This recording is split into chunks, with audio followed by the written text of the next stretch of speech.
Hello, my name is Lesley Atherton and this is my short story called Building Walls. Kevin could have been building walls, great, tall and steady red brick garden walls, of the kind that keep out trouble. But Kevin wasn't stupid.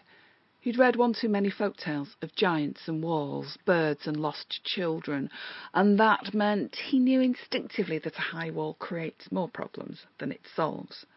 Building walls? Best not. Perhaps a barbecue would use the bricks better, and a patio, and perhaps the beginnings of a summer house. That kind of wall building would invite the joy in and wouldn't keep the people out. Yes, that was what he wanted.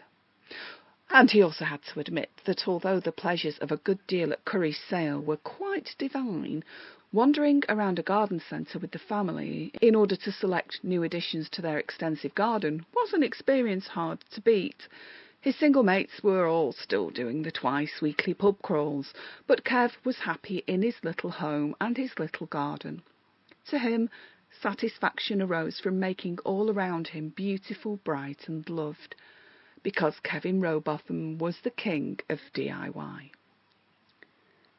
His latest project, loosely described as Bricks in the Garden, had come about owing to the noise of next door's kids who bounced noisily on their trampoline at all hours of the day and night.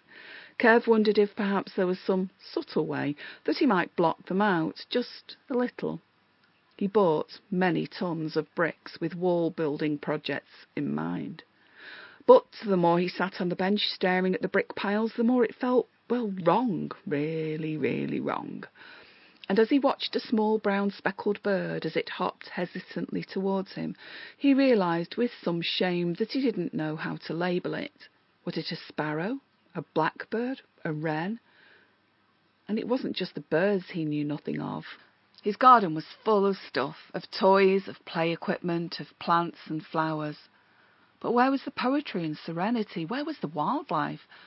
And how much joy had he really taken from this garden? Where was his place within it? He was as unsure of his place in the garden as he was of his place in the world. Kev knew this had to change, and it had to change fast. "Sylv," he called. She was in the living room, working on the latest Open University assignment, the third module in her degree course. He was bloody proud of her. She'd started out with bugger all, but just look at her now, tall and skinny, with red-black hair and a body to die for. Her mind sparkled with all sorts of incomprehensible stuff. She came to the door looking flushed and only a little bit annoyed.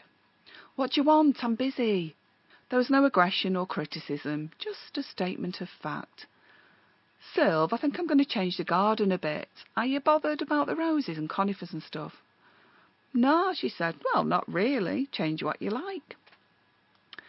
It was the start of things, that statement. Change what you like. It was the start of a great many things.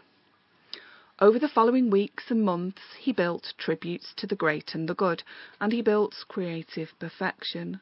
Sylv was nonplussed. "Yeah, it's all right," she'd say, staring with disbelief at the 10-foot-high brick totem pole, and, "Well, it's handy as a wind shelter," when asked about Kev's representation of the ancient Norse gods built in brick and sculpted relief stones. Near neighbours invited more distant neighbours to stand in their back bedrooms and stare at Kevin's creations, particularly the 7-foot-tall brick-built bird table, intricate and beautifully detailed, and safe from all but the most persistent of the neighbourhood's felines. It didn't take long for his dream to crumble. Inevitably, the local council came calling, and Kevin was ordered, politely but firmly, to dismantle his towering structures.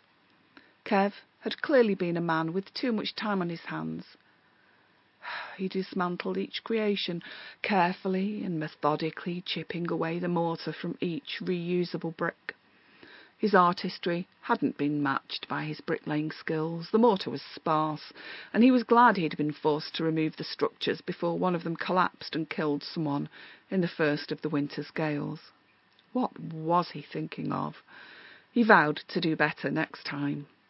Soon Kev found himself once again standing in the garden, staring at the pile of recycled bricks. Kevin could have been building walls, great, tall and steady red brick garden walls, of the kind that keep out trouble, but Kevin wasn't stupid. He'd read one too many folk tales of giants and walls, birds and lost children, and that meant he knew instinctively that a high wall creates more problems than it solves. Building walls? Best not. Perhaps a barbecue would use the bricks better, and a patio, and perhaps the beginnings of a summer house. That kind of wall building would invite the joy in, and wouldn't keep the people out.